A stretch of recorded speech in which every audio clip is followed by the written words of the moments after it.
नमस्कार, आप देख रहे हैं दैनिक सवेरा हरियाणा और अब बात करेंगे मौसम की। तो जी हाँ, हरियाणा में दूसरे दिन भी बारिश का अलर्ट जो है जारी है।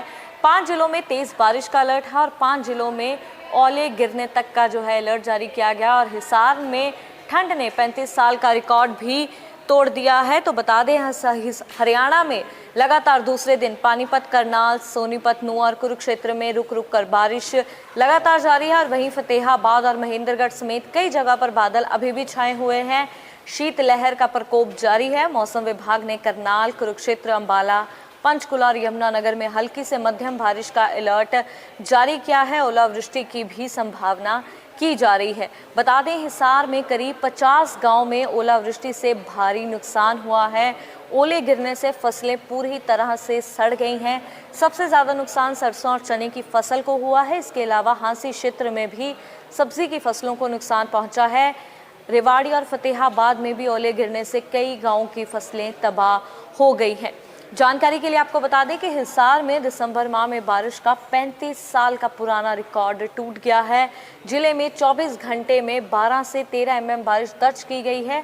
मौसम विभाग के रिकॉर्ड के अनुसार 2017 में दिसंबर माह में 8 एमएम बारिश दर्ज की गई थी। वर्ष जो है 10 दिसंबर को जो है पिछली बार जो है 1999 में 100 एमएम बारिश दर्ज की गई थी। शुक्रवार को सबसे ज़्यादा बारिश जो है सोनीपत में 29 एमएम बारिश जो है दर्ज की गई थी। जो हर अलग अलग जो है जगहों से खबर आ रही है और कई जगह ओले गिरने से नुकसान हुआ है, फसलें तबाह हो गई हैं। हिसार की बात करें तो हिसार के लगभग 50 गाँव में जो है फसलें खराब हो गई हैं नमी से।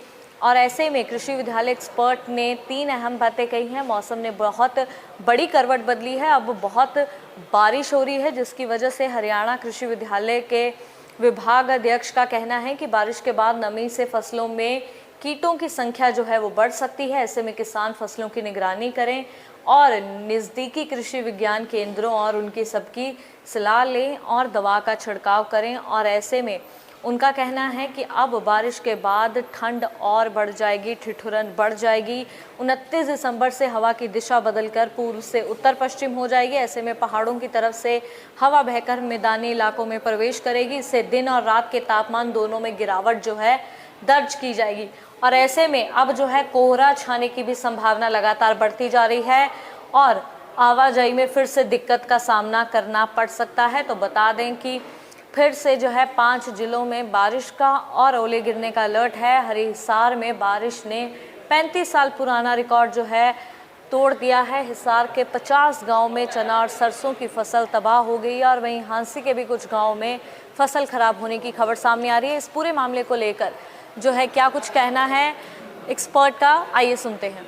मौसम पूर्वानुमान बताया था कि 27 दिसंबर को हरियाणा के ज़्यादातर क्षेत्रों में बारिश की संभावनाएं रहेगी। उसी अनुसार मौसम में बदलाव देखने को मिला है और ये पश्चिमी विक्षोभ के आंशिक प्रभाव के कारण हरियाणा के विशेषकर दक्षिण पश्चिमी हरियाणा में आज 27 दिसंबर को सुबह 3 बजे से लगातार हरियाणा के ज़्यादातर क्षेत्रों में बारिश हो रही है। ये बारिश कल तक रहने की संभावना है। कल दक्षिण पश्चिमी हरियाणा में कहीं कहीं छिटपुट बूंदाबांदी या हल्की बारिश की संभावना है, परंतु उत्तरी हरियाणा में, विशेषकर उत्तरी हरियाणा में बारिश का दौर बना रहेगा। कल भी बारिश रहेगी और इस बारिश का किसानों को विशेषकर फसलों में फ़ायदा है। सरसों, जो चना, गेहूँ, सभी फसलों में इस बारिश का फ़ायदा हुआ है और पीछे 23 तारीख को जो बारिश हुई थी उसका भी फायदा हुआ है। परंतु कुछ एक स्थानों पर गरज चमक भी हुई है, 1-2 जगह ओलावृष्टि भी देखने को मिली है, रिपोर्ट प्राप्त हुई है और उसका थोड़ा बहुत फसलों पर नुकसान तो संभावित है। बारिश के बाद में अक्सर देखा जाता है कि धुंध का प्रकोप शुरू हो जाता है, तो क्या आने वाले दिनों में धुंध ज़्यादा देखने को मिलेगी? हाँ, ये पश्चिमी विक्षोभ का प्रभाव कल तक रहेगा और जो परसों कह सकते हैं 29 दिसंबर से सुबह के समय धुंध रहने की संभावना है और हवाई जो पहाड़ों की तरफ से हवाएं चलनी शुरू हो जाएगी कि मौसम खुश्क रहेगा। जो हवाएं अभी पूर्वाई थी वो उत्तर पश्चिमी हो जाएगी और उसके कारण ठंडी हवाएं आने के कारण तापमान में और गिरावट देखने को मिलेगी। किसानों को क्या सलाह देना चाहिए? किसान भाइयों को ये बारिश का सभी फसलों को फायदा है, परंतु अभी क्योंकि ये बादलवाई और लगातार 4-5 दिनों से ये मौसम बना हुआ है, 2 पश्चिमी विक्षोभ पास कर रहे हैं, तो इसके कारण फसलों में कीट और रोगों का प्रकोप हो सकता है। किसान भाई निगरानी करें और यदि कोई कीट और रोग हो तो नज़दीक के किसी कृषि अधिकारी या वैज्ञानिकों की सलाह अनुसार स्प्रे करें। सभी किसान भाइयों को मेरा नमस्कार। मैं डॉक्टर ओम प्रकाश बिश्नोई, गेहूं वैज्ञानिक चौधरी चरण सिंह हरियाणा कृषि विश्वविद्यालय हिसार। अब जो बारिश आज 27 तारीख को है, इसे 2-3 दिन पहले भी 23 तारीख को भी बारिश हुई थी, तो इससे गेहूं की फसल के ऊपर काफ़ी फ़ायदा है इसको, क्योंकि जो हवा के वातावरण के अंदर जिस तरह कोई प्रदूषण घुला हुआ था, उसके अंदर नाइट्रोजन की मात्रा भी होती है, तो जो पानी के साथ घुल के और पत्तों पे गिरती है, तो इससे पौधों को पोषक तत्व भी मिलते हैं, वातावरण भी शुद्ध होता है और इससे पोषक तत्व मिलने से गेहूं के अंदर जो फसल है उसके अंदर फुटाव अच्छा होता है। और इस समय जो बारिश है ये खासकर चना, गेहूं, जौ आदि फसल जो है और सरसों, उसी के सब के लिए जो है फ़ायदेमंद है ये। अगर यहाँ पे कोई ओलावृष्टि ना हो तो ये बड़ी सर्दी की बारिश जो है बहुत फ़ायदेमंद रहती है। पानी जो नहर का देते हैं या ट्यूबवेल का देते हैं, उसकी बजाय ये बारिश का पानी जो है गेहूं के फसल के लिए और सभी फसलों के लिए बहुत लाभदायक रहता है। दूसरा, मैं किसान भाइयों को सलाह देना चाहता हूँ कि जिस तरह ये बारिश ज़्यादा इस टाइम बारिश होने से थोड़ी सी समस्याएं भी आती हैं।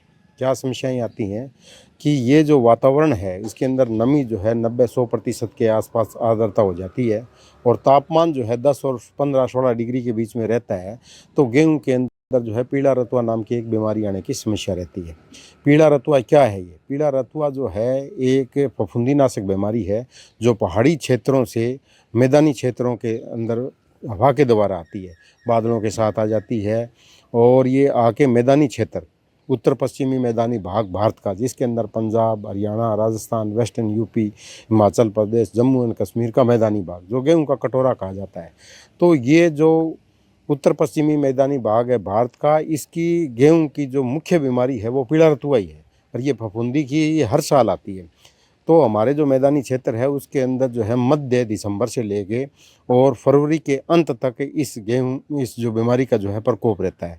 अब किसान भाइयों को कई बार पहचान में नहीं आता कि ये पीला रतुआ है या गेहूं की पत्तियां जो पीली हो रही है किस वजह से है, तो कैसे पहचानें? इसको पहचानने के लिए सबसे पहले आप खेत में जाएंगे और पीला पत्ता है उसको तोड़ के अंगूठे और उंगली के बीच में इस तरह से आप रगड़ना है आपको। अगर रगड़ते हो और आपके जो इसके ऊपर जो अंगूठा है इसके ऊपर पीला अगर पाउडर लग जाता है तो वो पीले रतुए की बीमारी है। पीले रतुए की जो धारियां हैं गेहूं के पत्तों के ऊपर बन जाती है और वो पीला पाउडर यहाँ लग जाता है। पीला पाउडर लग गया तो ये आपकी जो है पीला रतुआ है, वरना ये किसी पोषक तत्व की कमी की वजह से है, जिसके अंदर आपका आयरन लो तत्व भी हो सकता है, मैग्नीज की कमी भी हो सकती है, सल्फर की भी हो सकती है, पोटास की भी हो सकती है।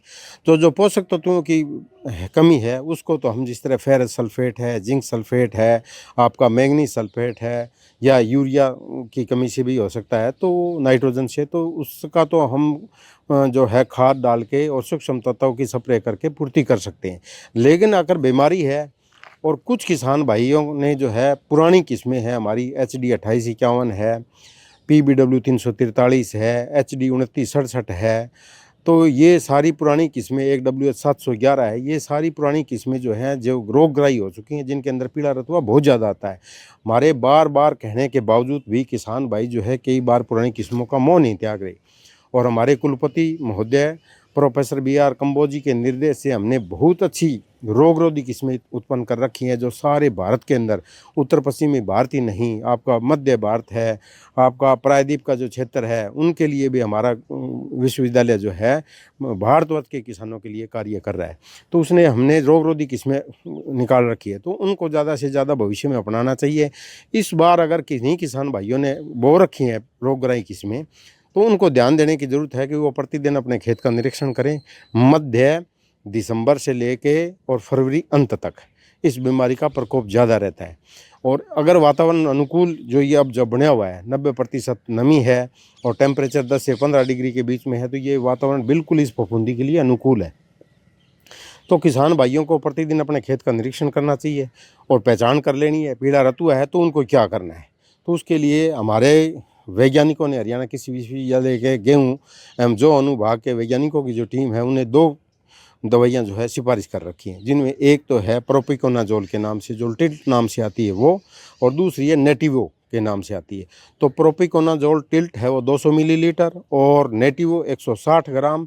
दोनों में से कोई एक दवाई 200 लीटर पानी में घोल के प्रति एकड़ के हिसाब से आपने स्प्रे करनी है, और 15 दिन के बाद में आपने एक स्प्रे फिर रिपीट कर देना है। तो इनसे करने से जो आपके फफूंदी की जो बीमारी है उसका नियंत्रण हो जाएगा, और भविष्य में किसानों को जो है रोगरोधी किस्में अपनानी है ज़्यादा से ज़्यादा, ताकि उनका आर्थिक नुकसान न हो और ज़्यादा से ज़्यादा फ़ायदा उठा सकें। दूसरी एक सलाह और किसान भाइयों को देना चाहता हूँ कि जो हमने पछेती बिजाई करी है वो गेहूं की किस्म जो अब है उसके अंदर 30-35 दिन के बाद खरपतवारनाशी की हम स्प्रे करते हैं। लेकिन किसान भाई जो है वैज्ञानिकों की सलाह ना मान के और दुकानदार जो कह देते हैं उसी के हिसाब से जो है 50 दिन तक, 55 दिन तक और 60 दिन तक स्प्रे करते रहते हैं खरपतवारनाशी का।